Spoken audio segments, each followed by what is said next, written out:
Dans le lac Memphremagog, nous avons le monstre Memphré, dont les apparitions ont été compilées et documentées. La Société d'histoire de Magog possède plus de 200 de ces témoignages d'apparitions du monstre. L'existence de Memphré est donc incontestable puisque les maires de la ville de Magog et de Newport ont signé une entente internationale visant sa protection. De plus, l'Assemblée législative du Vermont a adopté en 1987 une résolution reconnaissant sa possible existence. Si les élus reconnaissent son existence, ça ne peut qu'être vrai. Mais qu'en est-il de son acolyte, Whippy, le monstre du lac Massawippi? D'abord, Massawippi veut dire « entre les eaux » en algonquin. Il est parallèle au lac Memphremagog et est localisé entre Ayers Cliff et North Atlee. C'est une destination pour les pêcheurs depuis des siècles. On peut y pêcher des achigans, des truites, des brochets et beaucoup d'autres poissons.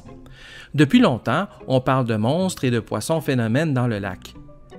Recueillis par Michel Murger dans son livre « Monstres des lacs du Québec », des témoignages parlent de poissons à tête de vache qui font surface de temps à autre. Ce lac possède toutes les caractéristiques d'un lac à monstres, c'est-à-dire des crevasses et des cavernes sous-marines de grande profondeur. Ces abysses sont surtout situés près de Black Point. On parle d'une profondeur de plus de 1200 pieds. Un ancien de la région raconte que lorsqu'il avait 15 ans, ses parents lui interdisaient de se baigner trop loin dans le lac à cause du monstre. Durant les années 1920, les gens avaient peur d'aller à la pêche car ils craignaient le serpent du lac Massawippi, qui avait 6 ou 7 pieds de long avec une tête de barbotte. Question. Et si Whippy n'était nul autre que Memphré qui voyagerait entre les deux lacs? On raconte que vis-à-vis de Black Point, où il n'y a pas de fond, quand l'eau est calme, le canot tourne tranquillement sur lui-même. Ce serait dû à un tourbillon causé par un tunnel profond et sous-marin qui aboutit dans le lac Memphremagog.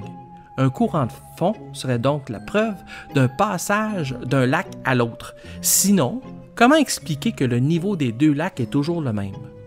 Selon des plongeurs, il y aurait énormément de courants autour de l'île Lord, ce genre de courant où circulent des brumes de gros poissons. Des plongeurs du gouvernement auraient vu des choses énormes à près de 200 pieds de profondeur. Il existe peu de documentation sur Whippy, mais n'empêche, il y a quelques témoignages troublants. Et surtout, des histoires de pêche. Comme ce coiffeur de Sherbrooke qui, en 1968, a pêché un esturgeon de 120 livres. Ça, c'est gros. C'est peut-être l'esturgeon, le monstre? Ou bien sa nourriture? Mouah!